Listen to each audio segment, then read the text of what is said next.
Channel asina mayamda khudol tamjagdoriba asi crime report. Prithibigi mafam kiyada thokliba nupi angang da chathariba miyot minay mihat mipul mayam asibu wari oina lithok sarga mayamda pukning loksing oina balizabani. Crime report asigi ahumsuba episode asida pujarakliba case asi Benita gi mihat amadi Wasila gi news update. Ahanbagi case asidi Benita gi mihat. Mauna ha mabu thori yanduna sirambagi case mani. Hairiba case asi masa mathanta suicide la nadraga imung manungi miyoising na halibra haibasi mayamna chamamnaba poknari. Hairiba mauna ha asigi maming Benita. Benita khanga boktagini aduga haukiba March kitang tara Nepalda Benita amadi biso punsi leipun semki. March kitang tara Nepaldagi tharaga tha tarungmuk leiraga Benita nupa mayungi yonggi mangongi fairenda thori yanduna siramki. Thaudok asida miyamna leptana hanglakliba wahangdi mana sibasi suicide la nadraga murder a haibasini. Laikhidrabi Benita gi imung manungna phongdorakpada Benita amadi biso makhoi anisi yamna nungsinana laiminei haiba wafam kaya thamki. Thaudok thokpa numit adumaktada thawai yauddraba Benita gi haksang adu rims ki mokta executive magistrate amadi video coverage yauna postmortem tauki. Khangabok part 1 awang laikai digi Bisnupur Thiam laikai ward number 8 ta mayumpan ki Benita September gi ahan bahapta da yamna chingnaningai oiba maongda thawri yanduna siramba thengnaki. Misi asi yaningde haiduna nupi lup kayana yaningda bakholawga loinana darna kaya famki. Wakat mifam aduda aiba placard ta Benita gi misi yaningde mihat pacherak pibiu nupi khunai bukansi haibu kholaw kaya lawki. Benita gi mache babinana phongdorokpa wafamda mahakki manaw nupi asi apokpa mapana unaramba numitta yamna haraw nungaina leihobani. Mangwanda pendaba nungaitabagi mami amatta leikhide haiba wafam kaya thamki. Ibema nangbu nungaitaba awaba kari lege. Nangi pendaba singdo nangi babada loina sengna hayo.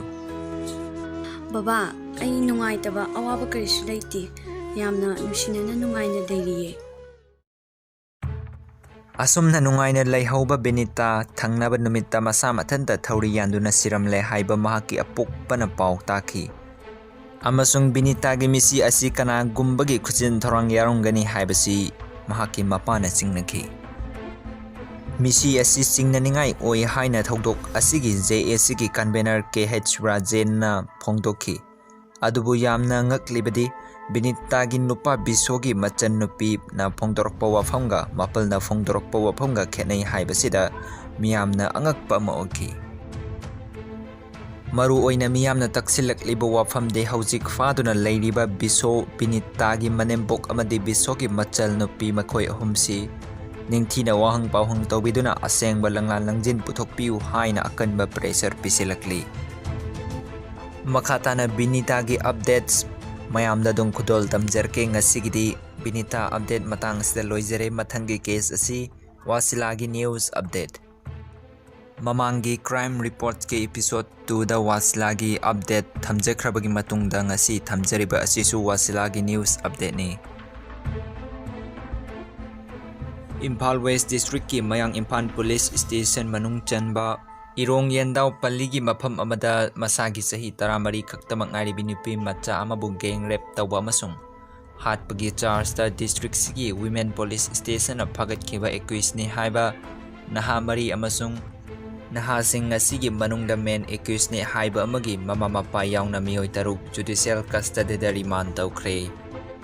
Judicial custody da remand tawkrabasing adudi Thaudok sige men 21 ni haiba mayang impan haibong makhong mathak laikai gi MD Maza Khan mahaki apokpa MD Sikandar Ali apokpi Majida Begum Thaudok asigi ko 21 ni haiba MD Salim Khan apokpa MD Mazahar MD Nur Rahman apokpa MD Kalam amasung MD Faiz Elias Muhammad apokpa MD Sanayai.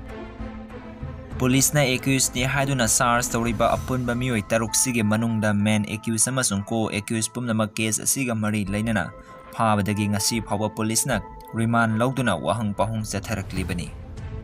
Main accused MD Majak Khangi apokpa mama amasung mapana tha asigi tarukta pharaga tha asigi 13 phawba police custody da remand lawduna thamlakhibani. Adum oinamak makhoi anigi police custody gi matam loidrakasu judicial remand prayer tawduna puthorakpada court na makhoi taruk ki prayer sida ayaba piduna jail da thajinkhibani. Makhoi bu court ta puthorakpada police na makhoi gi blood sample sing lawnga COVID-19 test tobo matam na makhoi pumnamak negative oirakhi haibagi report su phongdorakhi. Amarom da tha asigi ani da wakhal tadana leirambadagi laikatna bangamdana leikhidrabi nubi masadugi photo ihan hana upload torpa mioi adugi mathakta laukhatpam thokpa thabaksing complaint petition lama Manipur Human Rights Commission na file tawrakre. Matungda su makhoi gi update sing ngaibiu. Soidana makhoi gi update sing pujaraknaba hotnajage amasung tongan balam sing da thokpa crime report sing su pujarakke. Crime report asibu tabiba matamda afaba kanaba pokta khakta maglok sinbiu. Thoina kanadaba phattaba wakalon sing khawbirunu.